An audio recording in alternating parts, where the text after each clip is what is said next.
Je voudrais réagir par rapport à ces vidéos que je viens de voir.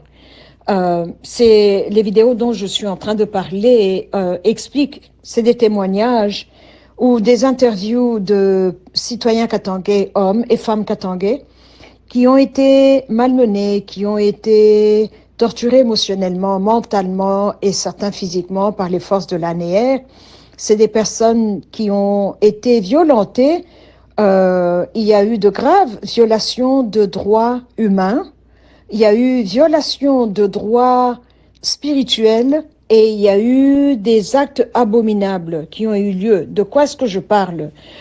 Ces événements tragiques et abominables ont eu lieu l'année passée dans la province du Katanga. Il y a eu des citoyens katangais, hommes et femmes, qui ont été appréhendés par les forces de l'ANR et on les a mis en prison. Et pour soupçon, mais il n'y avait pas de preuves.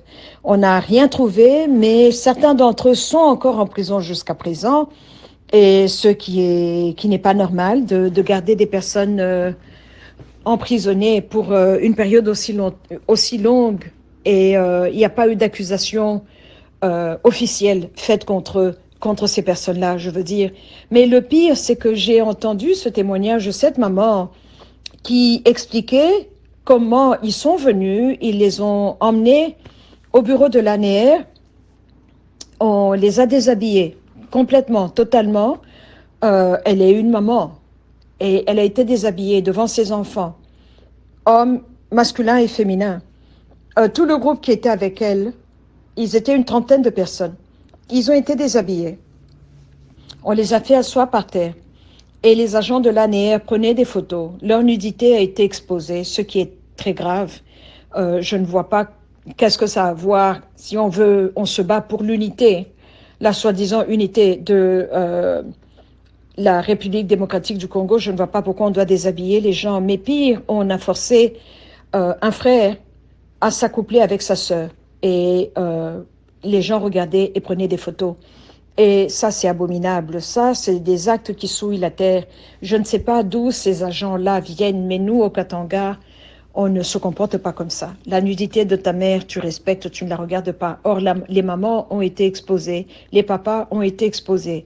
Leurs enfants, masculins et féminins, les ont vus nus, puisque les enfants aussi étaient déshabillés. Et je suis vraiment choquée, je suis outragée parce que je ne vois pas pourquoi on doit déshabiller, pourquoi devons-nous en arriver là. Nous sommes un pays quand même civilisé, le Katanga. Le Katangais est différent des autres Congolais, je le vois bien. Je le constate bien, je suis katangaise, je sais de quoi je parle. Euh, et ça, c'est choquant, on ne peut pas accepter cela. On ne peut pas accepter cela parce qu'on entend ces histoires abominables qui se passent à l'est du Congo. Et la situation ne fait que s'empirer. Les choses, le plus grand le mal est, le plus grave la situation devient et le plus grand les problèmes sociaux deviennent aussi. Et cela ne doit pas arriver dans le Katanga.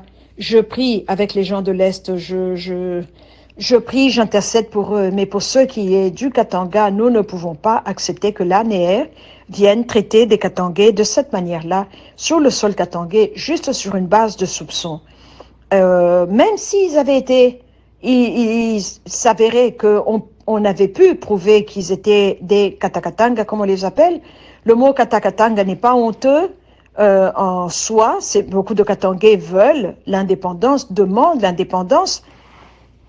Beaucoup de Katangais sont très nostalgiques par rapport au passé, comment nous étions sous nos pères fondateurs, Godefroy Munongo et Moïse Tshombe, et toute cette équipe-là. Et quand on regarde le passé et on regarde aujourd'hui, on était mieux dans le passé. Et Kinshasa nous malmène. Kinshasa ne nous traite pas bien, alors que le Katanga est en train de payer et de nourrir, porter à bout de bras toute la République démocratique du Congo. Ne pensez-vous pas qu'on mérite mieux? Ne pensez-vous pas que le peuple katangais mérite mieux? Un meilleur traitement? Une justice? On nous parle d'état de droit, mais là, je ne vois pas où est l'état de droit. Pourquoi déshabiller les personnes? C'est choquant. Ça, c'est la base même de l'humanité, la base même de la société humaine. On ne traite pas les gens comme ça. Même les grands criminels qui ont été prouvés criminels devant la cour de la justice, on les traite avec décence. Ça, il y a un droit, c'est un minimum, c'est ce que nous demandons. Nous demandons justice. Kinshasa avait envoyé une délégation de 80 personnes. Ils sont venus faire des investigations, ils sont repartis. Il y a eu beaucoup d'argent qui ont été décaissés par, un grand montant décaissé par la province du Haut-Katanga particulièrement, mais les personnes sont toujours en prison. Qu'est-ce qui se passe? On ne comprend pas. Pourquoi? On ne sait pas.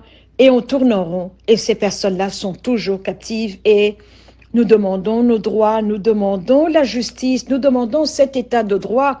On l'entend scander jour et nuit, état de droit. Alors je me demande, c'est un état de droit pour tout le monde et pas seulement pour les Katangais? C'est un état de droit pour toutes les provinces, mais pas l'Est, pas le Grand Kivu, qui souffre depuis des années, et pas le Katanga? Qu'est-ce qui se passe? Je me pose des questions. Je me pose des questions. Et aidez-moi à comprendre cela. Il y a un grand problème. Kinshasa est en train de rater. Kinshasa est en train de faillir. Kinshasa est impassible. Kinshasa semble être détaché de la souffrance du petit peuple. Kinshasa semble être très loin du petit peuple. Et alors advienne que pourra. Et que les dés puissent tomber là où ils peuvent. Et que chacun puisse assumer sa part des responsabilités, parce qu'on ne peut plus continuer comme ça. Merci beaucoup.